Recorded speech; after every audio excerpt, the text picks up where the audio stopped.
Chapter 5. Within a short walk of Longbourn lived a family with whom the Bennets were particularly intimate. Sir William Lucas had been formerly in trade in Meryton, where he had made a tolerable fortune and risen to the honour of knighthood by an address to the king during his mayoralty. The distinction had perhaps been felt too strongly.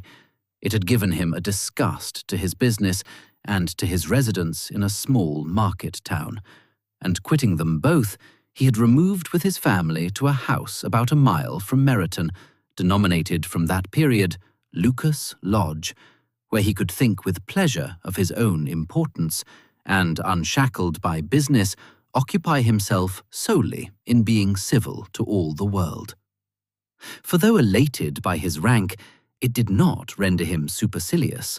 On the contrary, he was all attention to everybody. By nature inoffensive, friendly, and obliging, his presentation at St. James's had made him courteous. Lady Lucas was a very good kind of woman, not too clever to be a valuable neighbour to Mrs. Bennet. They had several children. The eldest of them, a sensible, intelligent young woman, about 27, was Elizabeth's intimate friend. That the Miss Lucases and the Miss Bennets should meet to talk over a ball was absolutely necessary, and the morning after the assembly brought the former to Longbourn to hear and to communicate. "You began the evening well, Charlotte," said Mrs. Bennet with civil self-command to Miss Lucas. "You were Mr. Bingley's first choice." "Yes, but he seemed to like his second better." "Oh, you mean Jane, I suppose, because he danced with her twice. To be sure, that did seem as if he admired her. Indeed, I rather believe he did. I heard something about it, but I hardly know what. Something about Mr. Robinson." "Perhaps you mean what I overheard between him and Mr. Robinson. Did not I mention it to you?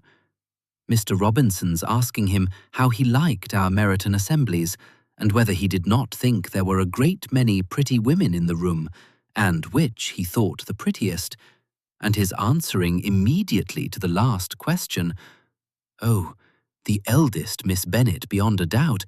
There cannot be two opinions on that point.'" "Upon my word! Well, that was very decided indeed. That does seem as if— But, however, it may all come to nothing, you know. My overhearings were more to the purpose than yours, Eliza," said Charlotte. "Mr. Darcy is not so well worth listening to as his friend, is he? Poor Eliza, to be only just tolerable. I beg you would not put it into Lizzie's head to be vexed by his ill treatment, for he is such a disagreeable man that it would be quite a misfortune to be liked by him. Mrs. Long told me last night that he sat close to her for half an hour without once opening his lips." "Are you quite sure, ma'am? Is not there a little mistake?" said Jane. "I certainly saw Mr. Darcy speaking to her." "Aye, because she asked him at last how he liked Netherfield, and he could not help answering her. But she said he seemed very angry at being spoke to." "Miss Bingley told me," said Jane, "that he never speaks much unless among his intimate acquaintance. With them he is remarkably agreeable." "I do not believe a word of it, my dear. If he had been so very agreeable, he would have talked to Mrs. Long. But I can guess how it was. Everybody says that he is ate up with pride, and I dare say he had heard somehow that Mrs. Long does not keep a carriage, and had come to the ball in a hack chaise."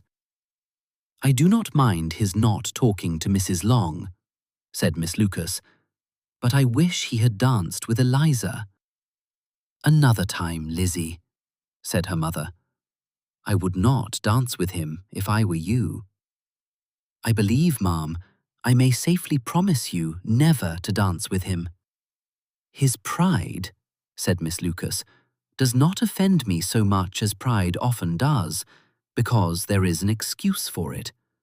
One cannot wonder that so very fine a young man, with family, fortune, everything in his favour, should think highly of herself. If I may so express it, he has a right to be proud." "That is very true," replied Elizabeth, "and I could easily forgive his pride if he had not mortified mine." "Pride," observed Mary, who piqued herself upon the solidity of her reflections, "is a very common failing, I believe. By all that I have ever read, I am convinced that it is very common indeed, that human nature is particularly prone to it, and that there are very few of us who do not cherish a feeling of self-complacency on the score of some quality or other, real or imaginary.